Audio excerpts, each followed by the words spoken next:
I love my HBCU. And boy, I love it, love it. I love it, love it. I love my HBCU. And man, I hope my team they won. Yeah. I hope my team they won. Yeah. Man, I hope my team they won. I hope my team they won. Yeah. I tune into the HBCU Sports Lab to see if my team won or lost. If they lost, I'm quiet as a mouse. But if they won, keep tab. I'ma do the dab, yeah. Dr. Cavil, he know what he be talking about. Mike and Charles, they know what they be talking about. They compress the analytic data with the hip hop. If you know them like I know them, they gon' tell you if your team, if they won or lost, and who the ball. So listen to Professor, yes sir, and pay attention, cause he gon' teach a lesson. This is Dr. Cavil's inside the HBCU Sports Lab. This is the Indy Report. How you guys doing? I'm here solo today, guys, just for a little while until Brandon's ready to rock. I hope you guys are having an outstanding week and hope you guys are having an outstanding Wednesday. This is episode 574 of Inside the HBCU Sports Lab. Radio show and podcast, the show covering the sporting HBCU diaspora, i.e. all things HBCU sports for institutions large and small, from the NAIA to the NCAA. We share insights and information on the HBCU sports culture and HBCU athletic aesthetics to facilitate the story of HBCU athletic programs and the business of HBCU sports. I'm your host, David L. Rhodes. Shout out to Dr. Kenyatta Cavil and Mike Washington and Charles Bishop. We are filming live from our home studios and sending a signal live to our KCOH 1230 AM studios with the Texas Radio Hall of Fame, Ralph Cooper, in the beautiful home of Texas Southern University from Houston, Texas. So I hope you guys are enjoying your week. I'm going to let you guys settle in and get into the chat. I'm going to go through a couple stories of the week. We've had some pretty good things going on from an A&T perspective.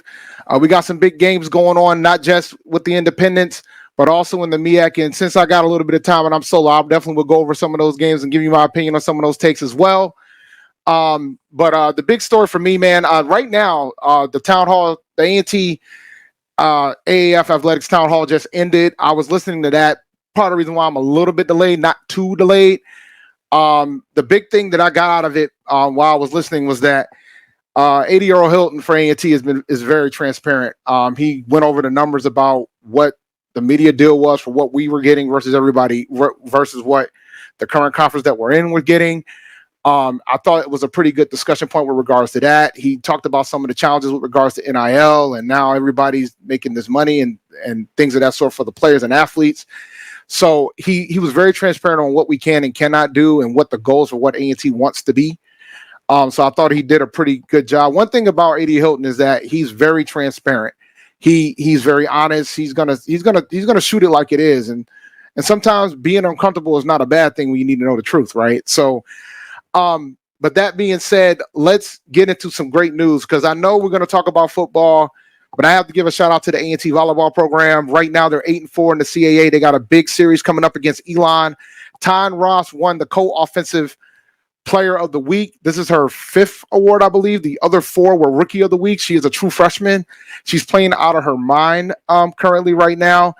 The volleyball team ended up sweeping the number 1 team at the time in the CAA, College of Charleston, and Club Corbett, in historic Moore Gym over last weekend. So there's a legitimate scenario that they have a legitimate shot to actually end up being the regular season champions in that conference.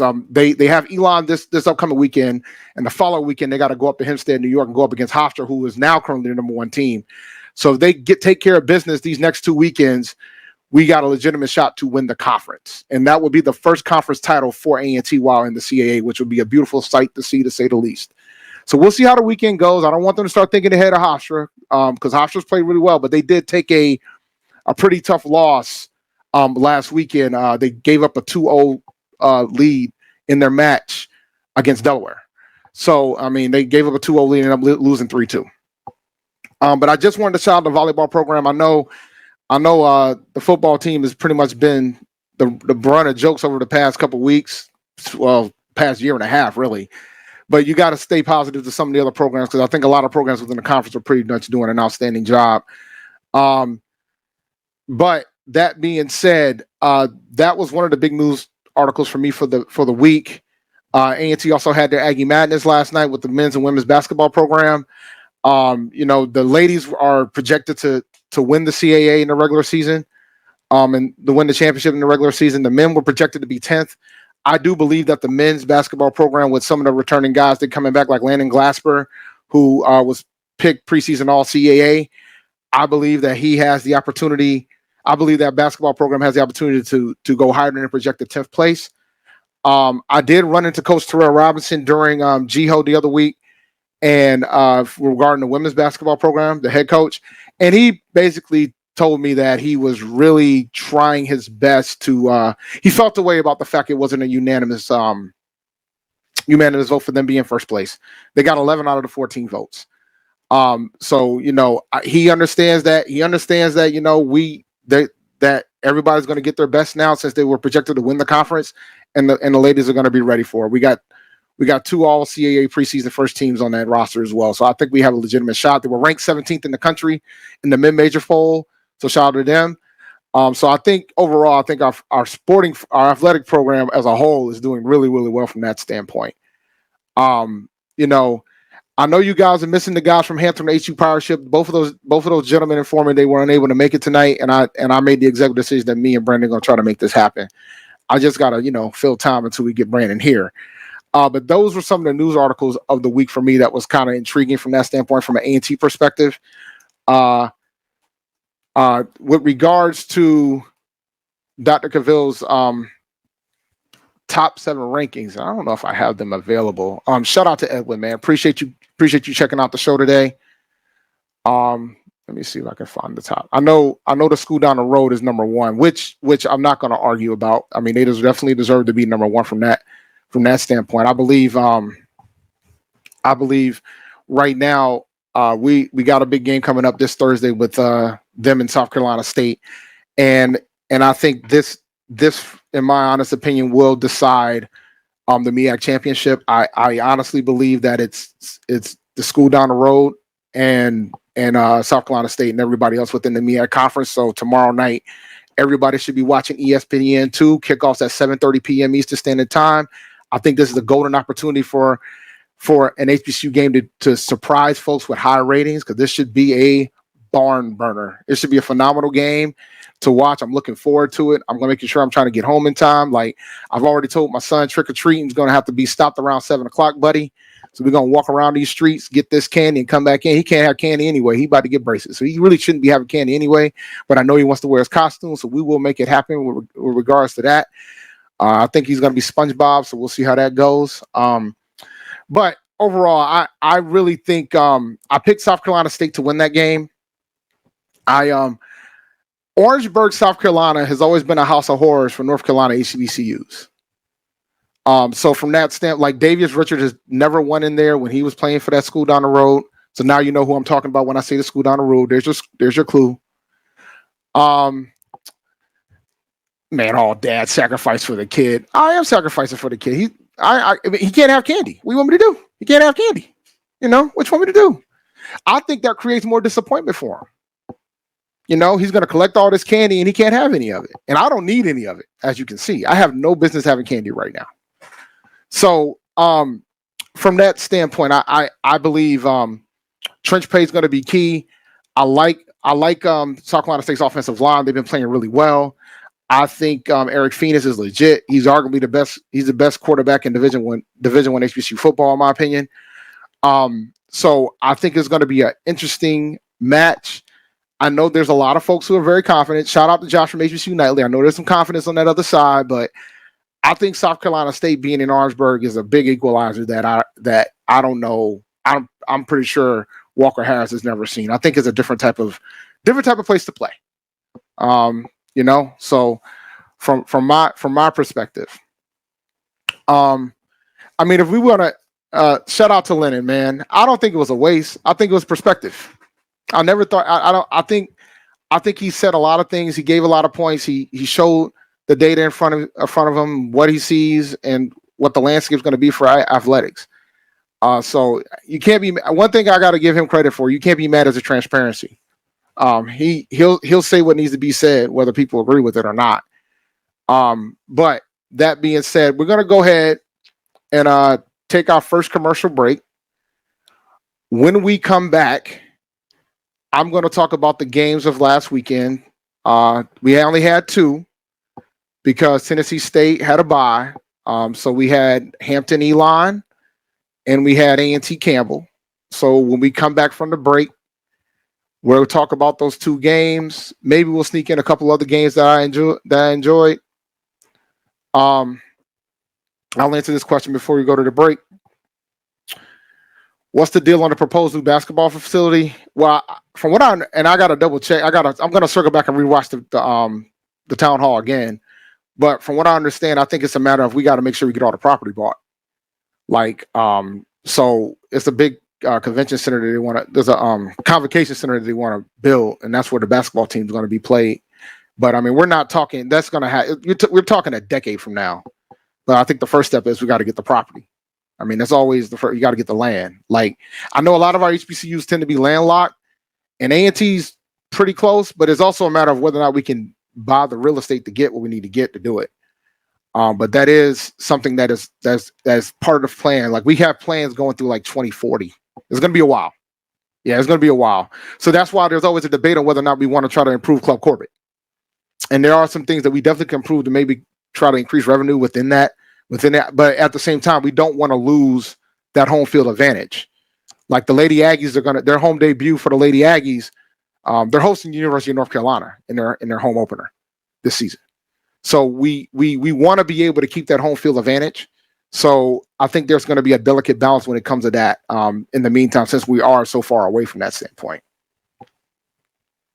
you gotta have the money, and the state doesn't pay for those things. you gotta have the money, man. Like in the state of North Carolina, they don't pay for athletics. Now we'll never get rid of Club Corbett. I mean, it'll probably get repurposed for another sport whenever we get to the point where the basketball programs are playing in a new convocation center. All right, let's go ahead and take our first commercial break. When we come back, we'll talk about Hampton Elon and A&T Campbell, and we'll go from there. This is Inside the HBCU Sports Lab. It's never too early to plant the seed, to share the tradition, and instill a sense of pride in your HBCU with your little ones. HBCU Pride and Joy Children's Boutique helps you share your school spirit with a wide selection of adorable kids apparel and accessories officially licensed from your favorite HBCU. Visit hbcupridejoy.com and follow us on all social media at HBCU Pride Joy on Facebook and Twitter. Supermarket sushi, really? No. Wait, Troy, you work here? I'm never not working. Like Head & Shoulders Scalp Shield technology, up to 100% dandruff protection, even between washes. Never not working, huh? Oh, Troy, you're such a good teacher. Yeah, I know. Never not working. Never not working. Never ever not working. Are you serious? Never not working. Dandruff protection that's never not working. Head & Shoulders Scalp Shield technology. Hey, grab me one too.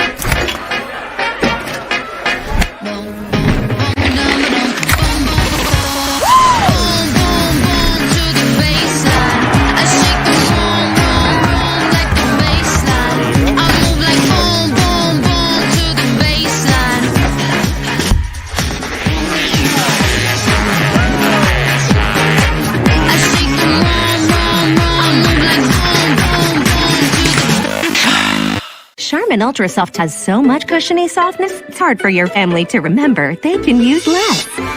Sweet pillows of softness. This is soft. Holy Charmin. Oh, excuse me. Roll it back, everybody. Sorry. Charmin Ultra Soft is so cushiony soft, you'll want more, but it's so absorbent, you can use less, so it's always worth it. Now, what did we learn about using less? You gotta roll it back, everybody. We all go. Why not enjoy the go with Charmin? This is the Dean of the College of HBCU Sports, Kenyatta Cavil of Dr. Cavil's Inside the HBCU Sports Lab with Mike Washington and Charles Bishop. Come mix it up in the lab where the course lecture is in session every Tuesday from 6 o'clock p.m. Central Standard Time on Facebook Live, YouTube Spreaker, or the BCSN app, as we discuss all things about the HBCU sports culture, including exploring the week that was in the sporting HBCU diaspora. as well as the upcoming week of HBCU sports. With me, the Dean, the College of HBCU Sports, on Dr. Cavil's Inside the HBCU Sports Lab with Mike Washington and Charles Bishop.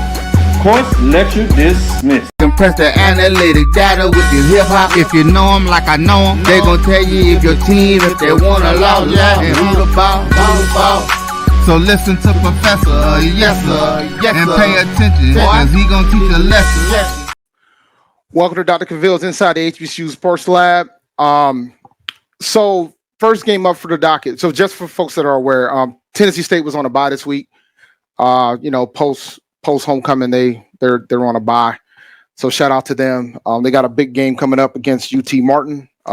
Pretty much going to decide second place in the conference. Hopefully Brandon King will be coming on the show for the final two segments. One thing I will say about that game, and Tennessee State as a whole, they have an opportunity to win that conference. If they win out, they win the conference. But they're going to have a tough test at the end against SEMO, Southeast Missouri.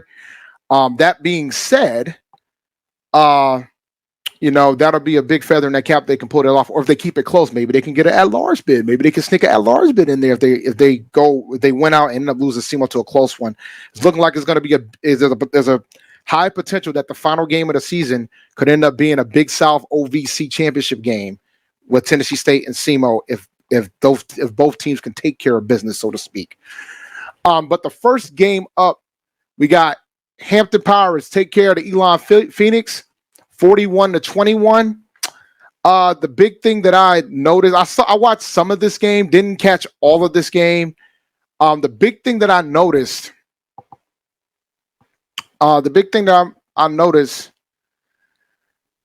is that Elon had negative yards rushing. They had negative 14 yards rushing, but that was due to their quarterbacks losing a lot of yardage.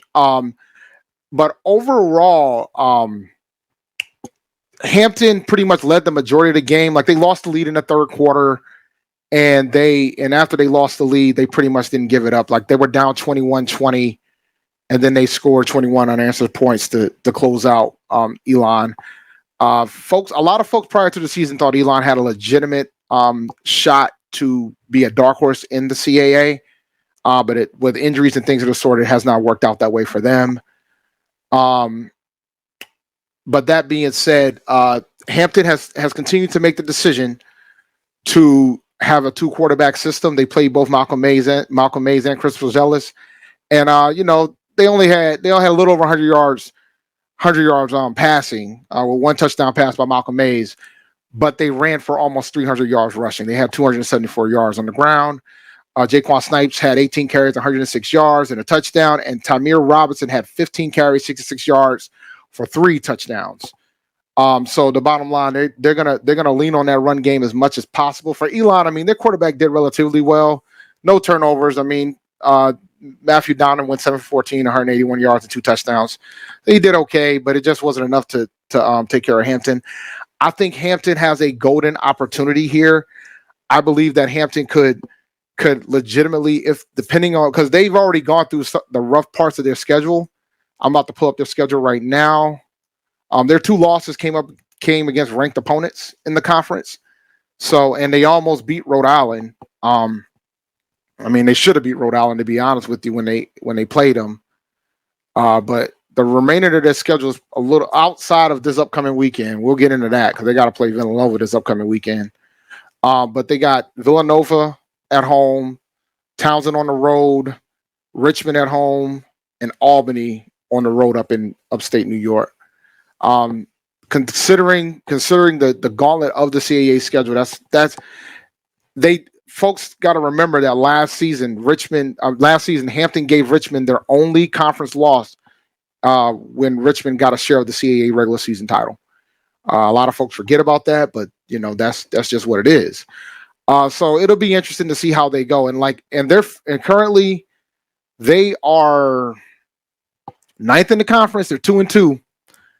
Richmond and Rhode Island are the undefeated teams currently in the conference right now. They're in Luda. Delaware's 4-1, but they can't win the CAA conference title.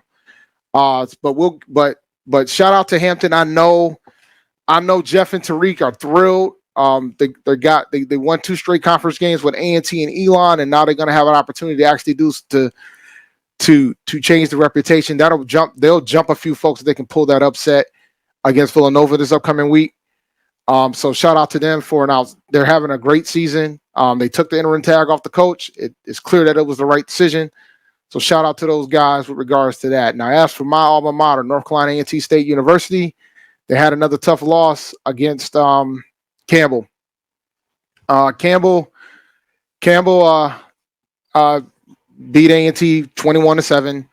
I'll be honest, I felt like we talk about Coach Brown talks about not giving up the big play, and we have a constant habit of giving up the big play.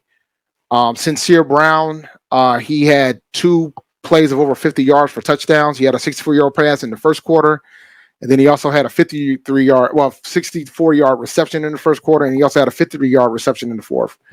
I watched that game. I think A&T had plenty of opportunities to try to keep this game to win this game. They had it within 1 possession going in the fourth quarter, but then they gave up that 53-yard pass to Sincere Brown, who had a heck of a day. The coach during the press conference on Monday pretty much admitted that the team has been having issues coming out of the half, particularly in the third quarter. That's when the game tends to get out of hand. Overall, this game against Campbell, they actually didn't have that problem. I mean, it was scoreless. But it was still down 14, right? We were down 14-0. We're down 14-0 at the end of the first quarter, so we were pretty much playing for behind the entire time. When you look at some of the stats from the game, Justin Fomby, he had 2 turnovers. He threw for 2 interceptions. He went 20 for 40 for 185 yards and 1 touchdown, 2 interceptions. The quarterback for Campbell, Mike Chandler, didn't really have to throw the ball too much, and they also had Chad Moscow. Both of them threw for a touchdown. They had 2 quarterbacks playing. They had 8 for 12 for 111 yards. Part of the reason why they had 2 quarterbacks playing is because the starting quarterback got injured. So I felt like that was a golden opportunity for A&T to get a win, get a win in the conference. They still have not won a conference game since they've entered the CAA. So I thought if there was a game that they had an opportunity to win, it was this one. But when you have a wide receiver get 5 catches for 150 yards and 2 touchdowns, it makes it hard to win. And when you turn the ball over as much as we did, it makes it very difficult to win. Our wide receivers did relatively well. Jakari Caldwell, 6 catches, 47 yards and a touchdown. I just think A&T, this has always been a year where we knew that we didn't have a shot to win. I knew, at least from my opinion, we didn't have a shot to win the conference, but I expected us to be more competitive than we currently are. And unfortunately, that has not been the case. The fan base, will see what the attendance is going to be for their game, this upcoming game this weekend against William & Mary at home. It is the home game after GHO. So that tends to be our least attended game, historically. So we'll see if the fans come out for this game. It would be a telltale, but the true telltale is probably going to be the final home game against Elon, to get an idea of whether or not how the fans feel about everything that's been going on with this football team. But that being said, Campbell, they played well, even though the coach is a hothead. He got flagged and things of the sort with the back and forth he had with the refs. But overall, I haven't seen enough progress with A&T up to this point to have a warm and fuzzy. The players are playing their heart out, but I think we're at the point where it's time to start making the accountability on others, particularly the coaching staff. I don't make those calls, but there's some things that I've seen that I have not been thrilled about. I haven't sat down to start doing the comparisons to last year versus this year yet. I'll be honest, to be transparent with you guys. I'm concerned. I kind of don't want to, because I'm afraid about what I'm going to see. But I will do at some point. I will do a full picture to make that year-over-year comparison. I will say this. I felt like last year we were more competitive from a competitive standpoint. I felt like we've been more competitive last year than we are this year so far. But it's not going to get easier at this point. My next 4 games, we got William & Mary at home. We got Villanova. After that, on the road, we have Townsend, and then we have Elon to close out the season. So it's not going to be a fun ride. I see one possible win. maybe against Elon, depending on what vibes we get from them and how they're doing from their standpoint. Because I know their season has been disappointing on their end as well, but they've had a lot of injuries and things of that sort. So we shall see if that will be the case from that standpoint. But overall, I think A&T football we haven't seen this team as bad probably since after I graduated 20 years ago. When we had a 7-year drought where we didn't have a winning record, including 2 winless seasons and a 1-10 year. So it's rough out there for A&T football. And I might be saying that as an understatement. I'm gonna go through the chat real fast before I take our next commercial break. Upon our return to the commercial break, we will hopefully we'll have Mr. King. I might just talk about my game and wait on Mr. King to talk about the Tennessee State game after the break. Shout out to Lennon. He's talking about using that money for using the Mackenzie Scott money for the Convocation Center. It ain't enough, for one, and for two, that money was used for scholarships, and it pretty much the majority of that money went towards endowments to help the endowment number, which was pretty much the right call.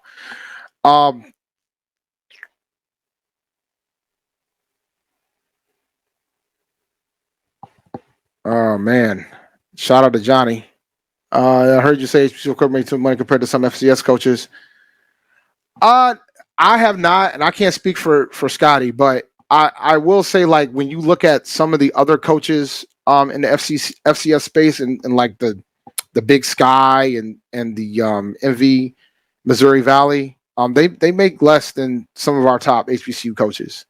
So I mean, there's always a debate about it, but I think the other thing too is that I think what advantage that those guys have from a coaching standpoint is that they probably get a bigger pool for their assistants that HBCUs do not have. So while though the head coaches make a lot of money, sometimes those assistants don't because of the assistant pool. I know I can, from A&T's perspective, I think we've improved upon that going into the CAA. But I know that when you look at some coaches, a lot of times you'll see that the head coach makes a lot of money, but the assistants don't make nearly much. And I always say this too, when it comes to like a head coach, your assistants matter. But it all depends. And the other factor that comes into play too when you talk about HBCU coaches' pay is that they're dealing with a lot of different set of challenges that maybe some of the other FCS coaches are not dealing with. So there's that too. So I mean, there's always a debate about whether or not they're making too much or making enough or things of that sort. It's always kind of dependent on that. But I do think it's important that we try to take care of the assistant coaches as well, because I think those guys are pretty much are a big key to the success of football programs.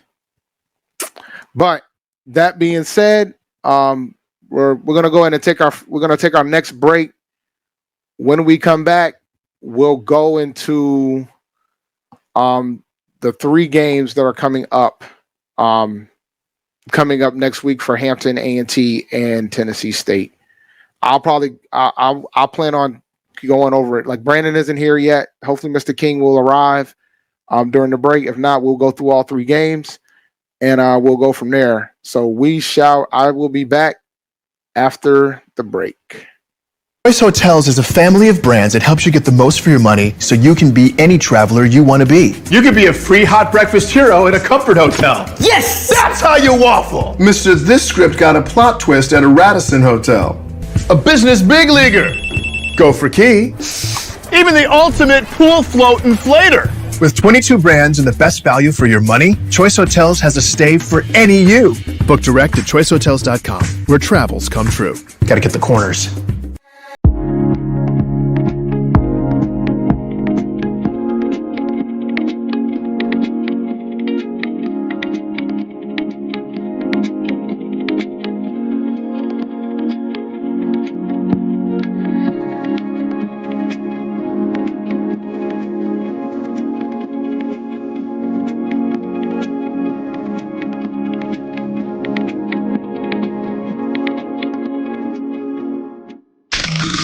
The human voice has always connected audiences with experiences. Major brands all across America have trusted CAVIL'S voice time and time again.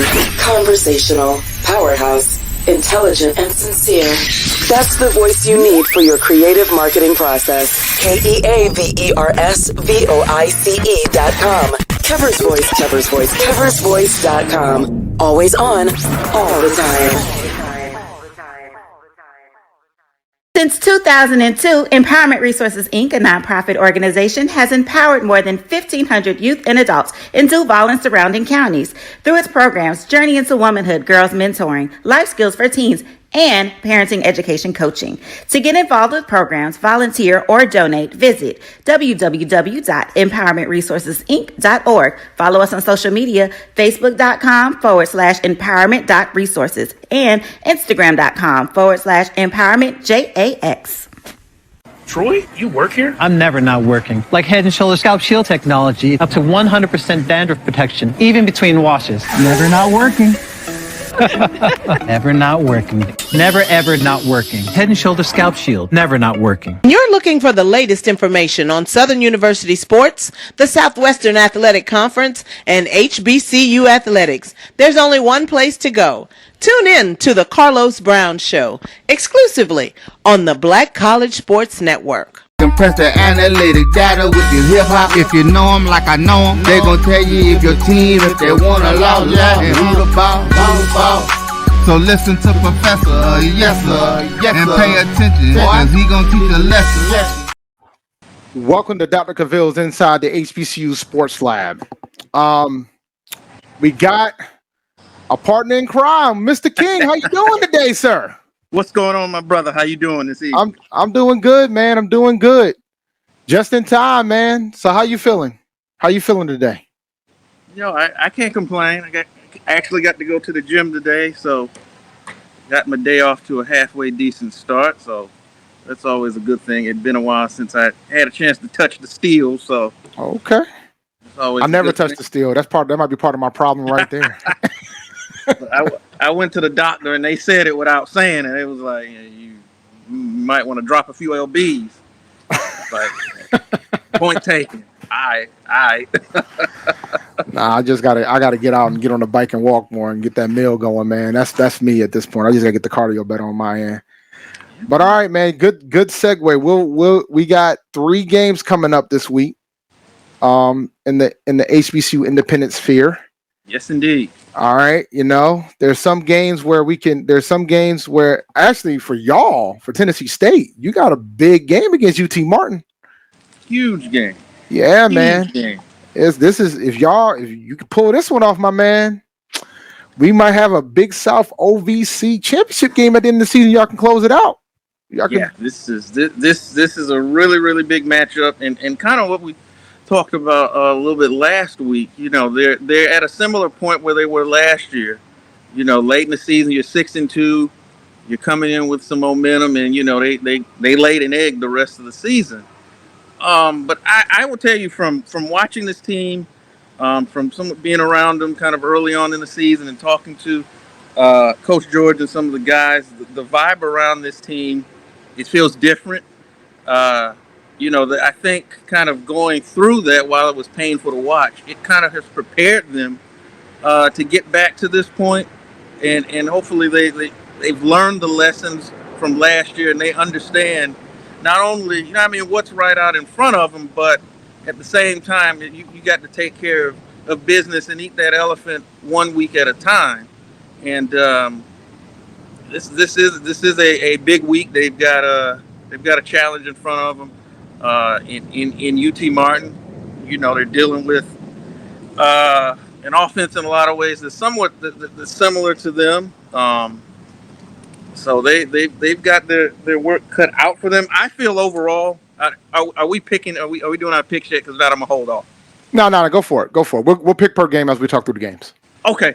I think top to bottom, Tennessee State has the better team. I will pick them to win, but I will say, though they kind of broke that trend a little bit against Eastern Illinois, 4 of their past 5 games, OVC Big South games, they've gotten off to slow starts in which they found themselves down by double figures.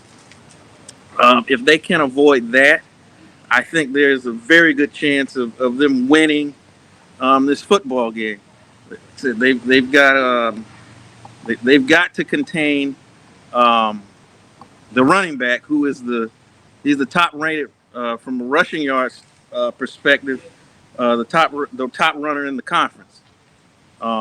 He's got over 836 yards, and I want to say 12 touchdowns, but don't quote me on that. That's fine. So he's run for over 100 in 5 of his 8 games this year. So they've got their work cut out in front of in terms of dealing with him. So if they can somewhat bottle him up, Draylon Edwards can continue to play with the consistency and make the decision making that he showed for most of the season. Because I'll be honest, that was when we did our preview of this team coming into the season. The quarterback position was an area of emphasis. Would somebody step out and be able to seize that mantle? And if it was going to be Draylon Edwards, would he be able to overcome some of the decisions? Because you would watch him and he would make a play, you'd be like, wow. And then a few plays later, he'd make another play and you're like, what are you doing? And so it's been a lot more of the wow and a lot less of the what are you doing?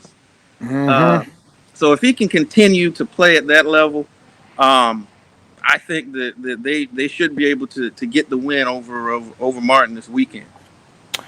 Yeah, I remind me, is this in Tennessee State? Is that Tennessee State? Yeah, it's a home game. Oh, that's big, man. Y'all gotta pack it for that one, guys. Yeah, this is the big one. This is a big one, to say the least, because if y'all can pull that and then you guys keep taking care of business, you're going to have a nice collision course with Southeast Missouri. But I have a question for you regarding that before we go to the other 2 games. Sure. Hypothetically, if they go into the game against Southeast Missouri, into the final game of the season, and if it's a close game, do you see a scenario where it's possible that Tennessee State could still get an auto bid? Not auto bid, but an at-large bid, excuse me, into the FCS playoffs? I will say it depends on if they've won out, and then if SEMO beats them to win the championship and it's a close game, then I think there's a chance that you could still get that at-large bid, because now you're a Tennessee State team ending your season, 9-3. You finish second in the conference and you lose a close game within that conference. You're if you've won, obviously you're ranked in the top 25. So you've got that feather in your cap, and you probably rank a little bit higher if you continue to win.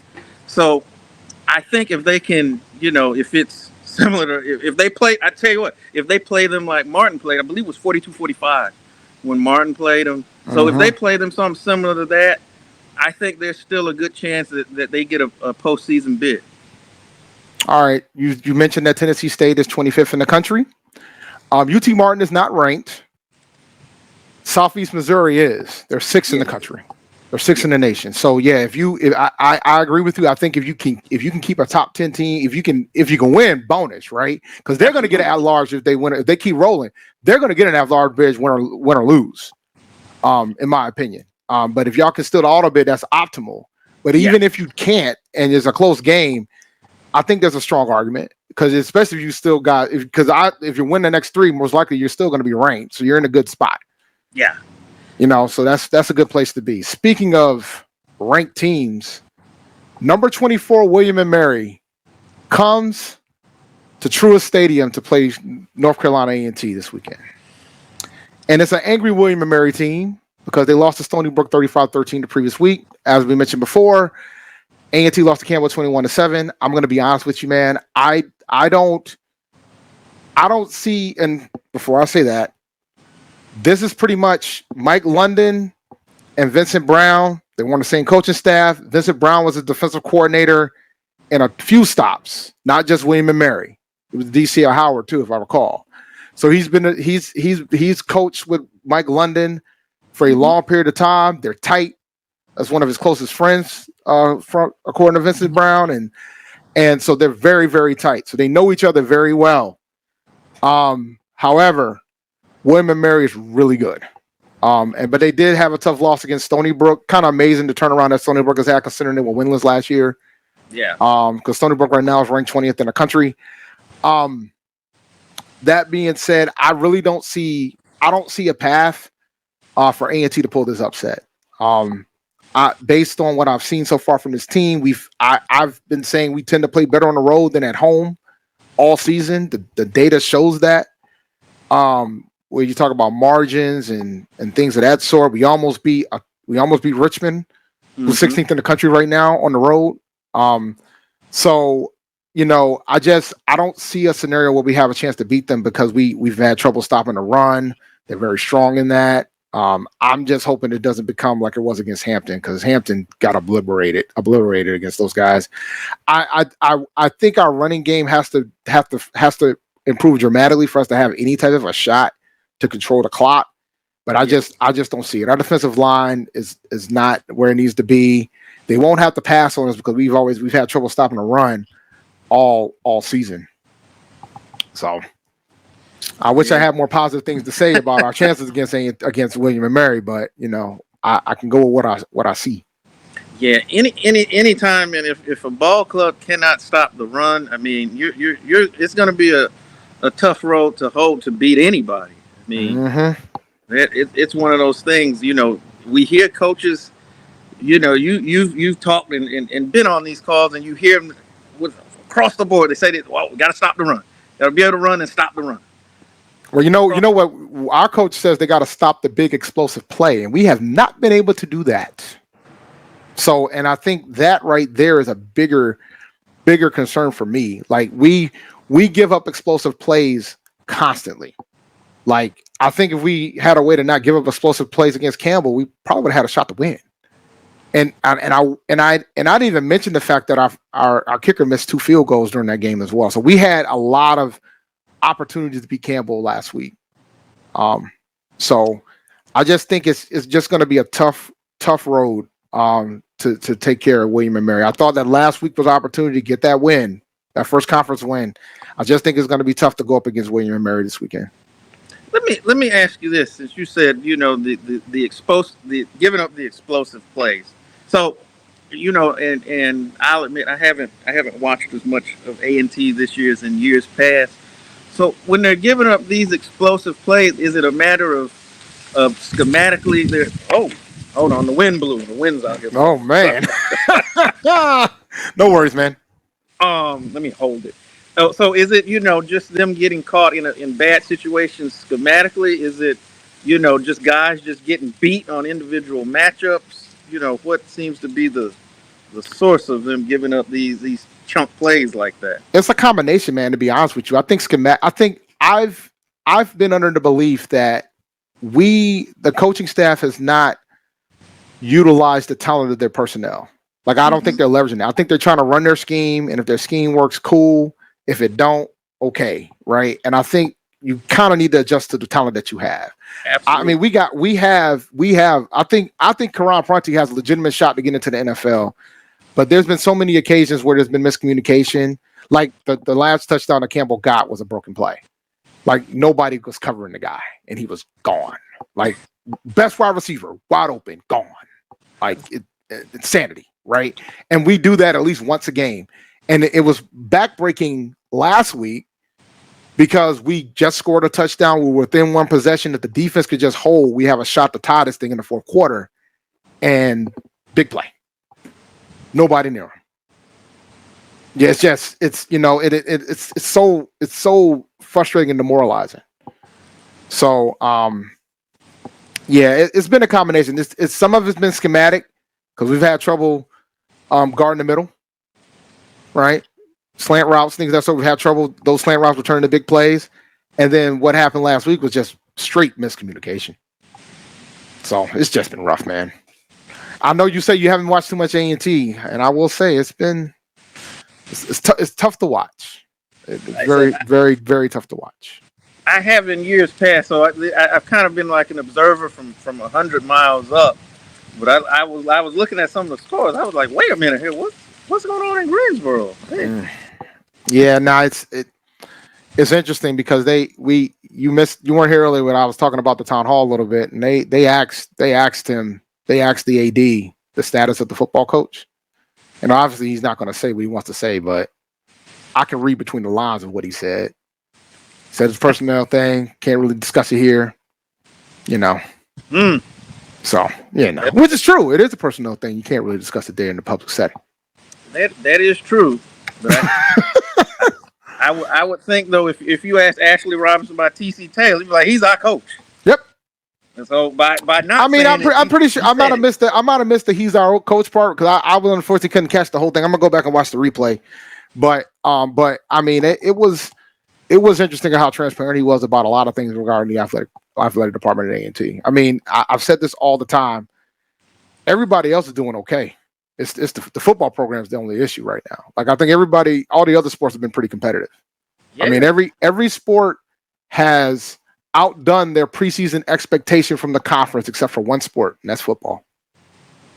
So, yeah, and you talked about it last week. Track is still doing their thing. Basketball and women's is picked to win, and even on the men's side, they've played very well, both in and out of conference. And you got what was Glassman the conference leading scorer last year? Before he got hurt, he was. I'm not sure. I'm not sure if that continued. I gotta double check, but I'm not sure that continued. But he was unanimous All CAA first team. Yeah, going into the season. So he is a dude. He is a dude. Fun fact about that: he entered the portal, and we convinced him to come back. Really? So yeah, he entered the portal after the season was over, and we convinced him to return. So. Yeah, I think we're going to be higher than the 10th place finish that they think we're going to be. On top of that, we got a transfer from Maryland as well. So I think we're going to be good this year. I think we're going to be much better than our 10th place finish. If we can just stay healthy. I mean, what killed us last year was all the injuries. Yeah. When Glassman went down, we already lost three. We already lost like 3 big men going into the season, and then 2, and then we had Jason Murphy, but he wasn't cleared yet to play because of the transfers and all the rules with the transfer portal and all the rules. But once they opened up the floodgates and Jason Murphy came back, we started playing better. Then Glassman got hurt because we were near the top of the conference standings at the beginning of the conference play last year, and then the injuries started piling up, and then that was it from there. Just kind of derailed y'all. But if y'all stay healthy, I think y'all can make some noise. From what I saw last year, and the fact that he's coming back and some of the stuff y'all added, I see y'all I don't see a 10th place ball club. No. At all. No, and they got some good teams in that conference. Let me be clear. They do. They got some good teams in that conference.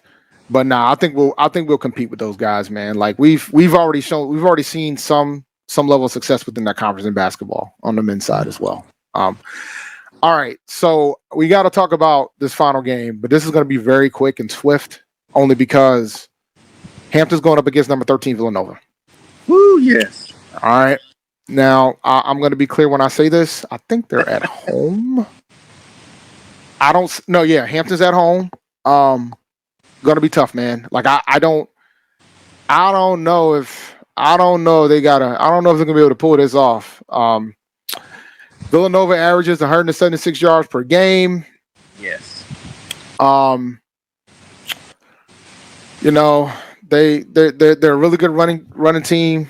So we'll see. I think because Hampton's at home, if they can try to start fast, if they can control the clock, they might have a shot. I'm not a fan of the 2 quarterback platoon system they're doing. It'd be nice if they just pick a guy. Yeah, the guy should be Mays, but and I have a feeling that I think this game against Villanova could potentially bite them. From that regard, Villanova's okay when it comes to stopping the run. I mean, defensively, they give up 140 yards. Well, 140 yards is a lot. I mean, they give 140 yards per game to their opponents on the run game. But we got to be able to stop their run. Like, Hampton's got to be able to stop their run to have a shot to get this game. Yeah, have to be. It's just like we talked about earlier. If you can't stop the run, I mean, you're going to have a hard time getting. Your defense is going to have a hard time getting off the field. When those crucial first downs that the defense may need to stop the opponent from. If you can't do it, it's you're putting such the handcuffs on your offense in terms of a margin for error. It's all you have. Their level of play has to be so out in front of that to kind of overcome that. Mm-hmm. I don't know. I mean, granted, the last time the two teams played was 2 years ago. and Villanova beat them by 2 touchdowns. But I mean, a lot has changed within 2 years. And I like I said, they got to be able to stop the run, and if they can't, it won't be 24-10 when the final buzzer goes off. I mean, Hampton might have 10, but Villanova will probably have a lot more than 24. Yeah, man. I that's the only concern. I'm gonna be keeping an eye on that game this weekend, man. I do have Flow Sports, so I get to catch all the CAA action, so to speak. But Adam's spot on, man. Like last week, your guys beat up on Elon, but your quarterback play's got to be better than what it was last week to have a shot against Villanova. Yeah, Point blank, period. And it's just like you said. I'm not a fan of the platooning of the quarterbacks because I'm from the school of thought. If you're playing 2, it's because you don't have 1. And they have 1. That's the thing that's so devastating about it. They got 1. They got 1. They have 1. They have 1. They should be playing Mays. They absolutely should be playing Malcolm Mays.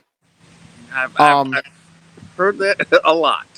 Oh God, I mean, if Jeff or Reek was here, they'll let you know all about it.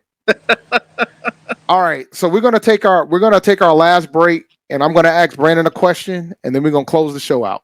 Oh boy! All right, no, it's an easy question, man. It's an easy question. I have easy questions, so we'll be back right after this short break. Looking for the ultimate cultural experience of 2025? The Zora Outdoor Festival of the Arts is where you need to be. From January 31st to February 2nd, Eatonville, Florida will come alive with incredible live performances from the Lavert Experience and Sunshine Anderson. Immerse yourself in interactive art, take a journey through history with a new virtual tour app that brings Eatonville's legacy to life from your phone. Enjoy family-friendly STEM activities and explore over 80 unique vendors. Please don't miss the unforgettable R&B tribute to the legends. This is more than a festival. It's a celebration of Eatonville's rich cultural heritage. Visit zorafestival.org for tickets or to become a vendor. We'll see you in Eatonville, the oldest Black incorporated municipality in the country. Compress the analytic data with your hip-hop. If you know them like I know them, they gon' tell you if your team, if they wanna lose, and who the ball. So listen to Professor, yes sir, and pay attention, cause he gon' teach a lesson. Welcome back to Dr. Cavil's Inside the HBCU Sports Lab. All right, here's the question, man, because we ain't got too much time left, but it's a very important question that I must ask you, sir. All right. Tomorrow night, Thursday night, MEAC football. I call it the MEAC championship game. I know they don't like it, but that's what it is. It's the MEAC championship game. The school down the road versus South Carolina State in Orangeburg, South Carolina. Walker Harris versus Eric Phoenix. Who you got, man? I'm going to make this easy. I know that Central has been, or as you refer, the school across the way. They've been playing well, but man, I look at South Carolina State, and it's almost, I don't want to say gone under the radar, but they've just gone about their business stacking wins, and Eric Phoenix is playing at such a high level. He's come in and really picked up a lot of where he left off of what he was doing at Benedict.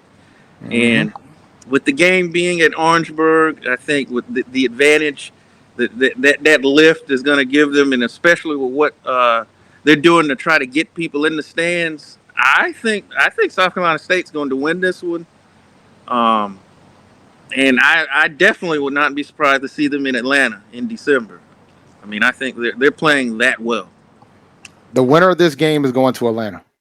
I stand by that. I think whoever wins this game is going to Atlanta. If the school down the road wins, they'll have 3 conference wins already. It's going to be very tough for somebody to overtake that at that point. South Carolina State would have 2, but I mean they still have to. They'll play Norfolk and they'll play Howard and they'll play Morgan State, and as long as they win 2 out of those 3, they'll be fine. So I'm also picking South Carolina State to win this. Right now, the school down the road is the 1-point favorite.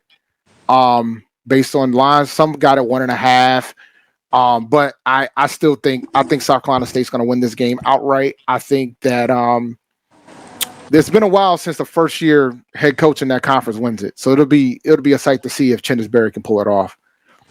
But yeah, so that's who I got. I got to close out the show. Appreciate you coming by, Brandon. Appreciate you making it in, man. I'm glad we can talk about your boys because I think y'all got a big game against UT Martin. I wanted to make sure you were here.